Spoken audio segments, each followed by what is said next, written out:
and today I'm reading a book by Tom Gates. It's called Epic Adventure. Derek and my friend Norman, who's a brilliant drummer, as long as he hasn't had any sweets, I explain. I love that name. That reminds me we bought something back from South Africa that you could use in the band. It's still packed away, so we'll bring it round next time we'll see you. I'm excited about that. Then Mum only goes and tells the Wrinklies that they don't have to keep giving us gifts all the time. Honestly, you being home is the best present ever, isn't it, Tom? Yes, but I like getting presents, I add, just so they know how I feel. Mum gives me a look which changes pretty fast when Grandad shows her some fancy sunglasses from France that he's bought her. She puts them on straight away. Then Granny Pet says, "We got something else for you too, Tom. Nothing big, which is a nice surprise. It's a digital watch with special gadgets and an alarm on it too, so you'll never be late for school or band practice again," Granny Pet says. "How fantastic. It's like a spy watch from a film. What do you say, Tom?" "I love it, thank you." I test out some of the buttons on the watch. The noises are louder than I expected. Good fun though. On the way home, I discover loads of other things the watch can do. I show them to Mum, who doesn't seem quite as keen as she was before. The barking dog sound is very realistic, and so is the cow mooing. The alarm bell is good too. There are so many to choose from. I can't wait to show Derek. He's going to love my watch, I bet. Derek loves my watch. I get to demonstrate what it does as we're walking to school. The next day, straight away, Derek takes out one of his spy books to show me. "Look, he's wearing a watch like yours on the cover." "Oh yeah," I say, pretending it's the same. It's not. I'm going to borrow Derek's spy books when he's finished reading them, as they look really good. I nearly walk into a lamp post while demonstrating the thunderclap sound effect. Derek laughs. "You need a haircut." Then he points to an actual hairdresser's we're walking past and says I should go in there.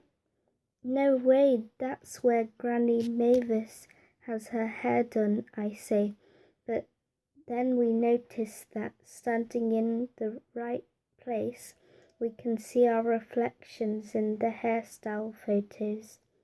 "Do you like my hair?" Derek says, which is hilarious. There's one photo that reminds me of a haircut Dad gave me by an accident when he put the hair clippers on a low setting. It was very short. "Look at that one. Who'd have a haircut like that?" Derek says, standing in front of the photo, and we have a good laugh. While we're messing around, I check my watch and realize we've been outside, hair-tastic, longer than we probably should have, and that's when there's a knock at the window. "Was that you?" Derek asks. "No, I thought it was you." Then a lady opens the door. "Can I help you, boys, or are you on your way to school?" We both say school and get going. That's the lady in the photo, Derek whispers. I'm never having a haircut there, I say. Me neither, Derek agrees. My watch alarm goes off as I walk into class. Marcus is already there sitting down. I'm about to show him my watch when he says, "Have you been invited?" "To what?" I say. He ignores me and leans back in his chair to ask Amy, "You've got one, haven't you?" "Yes, I do." Amy shows up her envelope. "I don't have one of those envelopes. It's Julia Morton's birthday this weekend, and she's having an adventure party at a boating lake. Are you coming?" Marcus asks me. "I'm not sure," I tell him, "because I haven't had an invitation yet." "I'm sure you're invited," Amy says to make me feel better. Marcus keeps waving his envelope around like a flag. "You don't want to miss out on this party," he laughs. "Yeah, it sounds like fun." I'm trying to be positive and not worry about the lack of a party invitation. "Do you want me to ask Julia where your invitation is?" Amy asks. "No, it's okay, don't worry," I say, just as Mr. Fullerman tells Marcus to put down his envelope. When Mr. Fullerman says "all of you," it sounds like the whole class behind me are putting their invitations away. It doesn't matter. Who wants to go to a party anyway? I do. Thanks to a really good science lesson, I managed not to think about the party too much. Mr. Fullerman does an impressive experiment to make a volcano. We have to stand way back when he makes the volcano erupt. The fun part is watching the experiment. The hard part is writing down what happened. I'm busy finishing off my science drawing when my watch alarm goes off again. It's set to a cow mooing, which confuses Marcus. Mr. Fullerman doesn't look too happy either, as I can't turn it off. I pretend the mooing has nothing to do with the real bell for break time. My watch has been a good distraction from thinking about the party until Marcus asks me another question. Is Derek going to Julia's party? I don't know, Marcus. He isn't in our class, so probably not. I say, then I press the dog barking noise, which makes him jump. The first thing Derek asks me when I see him is, "Are you going to Julia Morton's party?" "No, I'm not invited." "Why not?" "Maybe she has enough kids already." Derek thinks she probably just forgot to bring my invitation in with her. "She's over there. Shall I go and ask her about it?